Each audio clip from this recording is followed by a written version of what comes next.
দর্শক বন্ধুরা, আপনাদের সবাইকে স্বাগত জানাচ্ছি ডেইলি বাংলা নিউজে। আমি রুজিনা আক্তার আজকের প্রধান আন্তর্জাতিক আপডেট নিয়ে হাজির হয়েছি। ইরান এবং যুক্তরাষ্ট্রের মধ্যে আলোচনা ব্যর্থ। আন্তর্জাতিক কূটনীতিতে নতুন অনিশ্চয়তা দেখা দিয়েছে। আন্তর্জাতিক কূটনৈতিক অঙ্গনে আবারও ভেসে উঠেছে হতাশার কালো ছায়া।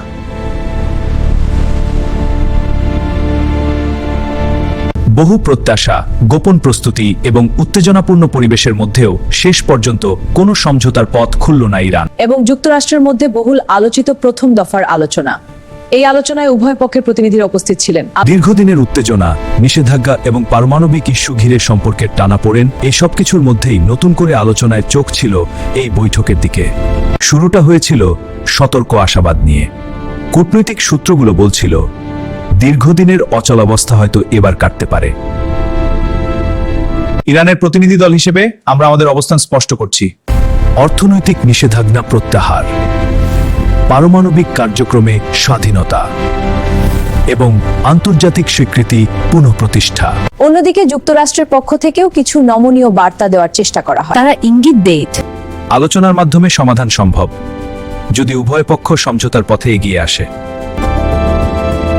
কিন্তু সেই নরম সূচনা খুব দ্রুতই কঠিন বাস্তবতায় রূপ নেয়। আলোচনার টেবিলে উঠে আসে পুরনো অবিশ্বাস।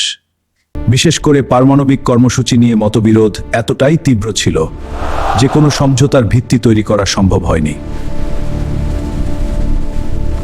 কারণ ইরান যুক্তরাষ্ট্র উত্তেজনা মানেই তেলের বাজারে অস্থিরতা, আঞ্চলিক সংঘাতের ঝুঁকি বৃদ্ধি এবং বৈশ্বিক নিরাপত্তা নিয়ে নতুন উদ্বেগ। তবে প্রশ্ন থেকেই যাচ্ছে, পরবর্তী ধাপে কি হতে যাচ্ছে?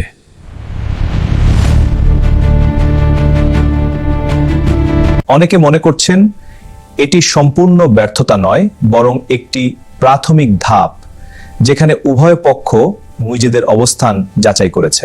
তবে বাস্তবতা হলো বর্তমানে কোনো চুক্তি নেই, কোনো যৌথ ঘোষণা নেই এবং নেই কোনো দৃশ্যমান সমাধান।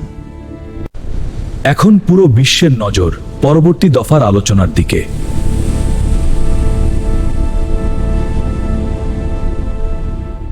দর্শক বন্ধুরা, আপনাদের কি মনে হয়, ইরান ও যুক্তরাষ্ট্র কি আবারও আলোচনায় বসবে, নাকি পরিস্থিতি আরো জটিল হয়ে উঠবে? আপনার মতামত জানাতে ভুলবেন না কমেন্টে। এই ছিল আজকের আন্তর্জাতিক আপডেট। এমন আরো গুরুত্বপূর্ণ খবর পেতে ডেইলি বাংলা নিউজের সাথেই থাকুন।